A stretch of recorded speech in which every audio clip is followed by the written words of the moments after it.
देखिए हेडिंग कौन सी है? मौर्य साम्राज्य की उत्पत्ति से पहले मगध राज। आप पढ़ चुके हैं। इसके पहले का पाठ था, क्या पाठ था? इसके पहले का पाठ क्या था? पाठ 6 था महाजनपद की ओर। इसमें हमने पढ़ाया था महाजनपद की ओर में मगध साम्राज्य, है ना? मगध महाजनपद की ओर पाठ 6 था। इसमें था एक बहुत ही इंपॉर्टेंट मगध साम्राज्य। ठीक, तो मगध साम्राज्य पर मौर्य साम्राज्य से पहले कितने देशों ने अधिकार किया? 3। कितने? 3। पहला कौन सा वंश था? पहला था हर्यंक वंश। कौन सा था? हर्यंक वंश। दूसरा कौन सा था? शिशुनाग वंश। ठीक है। तीसरा कौन सा था? वेरी गुड, शिशुनाग वंश। और तीसरा था नंद वंश। ठीक है, नंद वंश। इनके बारे में हमने पढ़ा दिया है। हर्यंक वंश की स्थापना किसने किया था? बिंबिसार। किसने किया था? बिंबिसार। और शिशुनाग वंश की शिशुनाग ने किया था। और नंद वंश की महापद्म नंद ने किया था। अब आपका पाठ है मौर्य साम्राज्य की उत्पत्ति।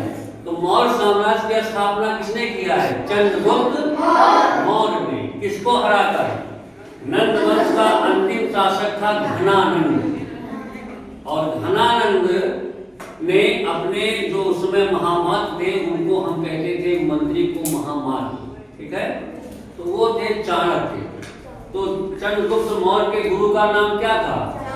चाणक्य या कौटिल्य। ठीक है, तो कौटिल्य को अपमानित करते हुए किसने? चंद्रगुप्त मौर्य ने कहा अपने राज दरबार से बाहर कर दिया।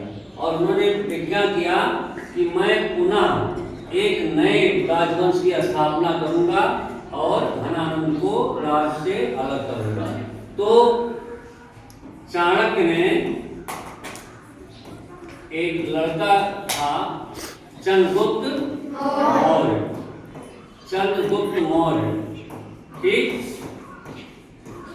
चंद्रगुप्त मौर्य को इन्होंने मोरी, उसकी माँ का नाम था मोरी, एक कबीले की थी, वहां से उठाया और इसको ले गए कहाँ? तक्षशिला। कहाँ ले गए?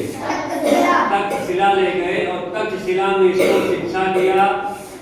तक्षशिला यहाँ पर इनको शिक्षित किया और यहाँ से इनको आगे बढ़ाया। और धीरे धीरे करके उसने आक्रमण किया मगध पर और मगध को जीत लिया और घनानंद को मार के मौर्य साम्राज्य की स्थापना किया।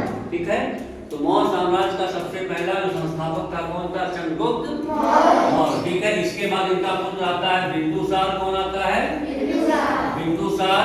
उसके बाद फिर आते हैं 3 पुत्र इनके हुए हैं। सुशील, पढ़ा चुके हैं ना? सुशील, अशोक और तुष्य। ठीक, ये बिंदुसार के पुत्र थे। सबसे महान कौन था? अशोक। ठीक है, इसके बारे में आपको पूरे पाठ में पढ़ना है, तो उसको जरा ध्यान से आप एक बार पढ़ लीजिए, फिर हम बताते हैं। ठीक है,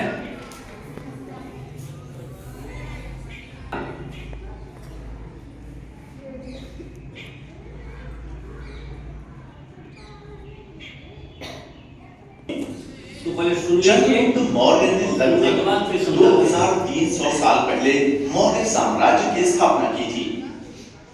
केवल चंद्रगुप्त के परिवार के सदस्य एक के बाद एक शासक बने। इस प्रकार इसे मौर्य वंश कहा गया।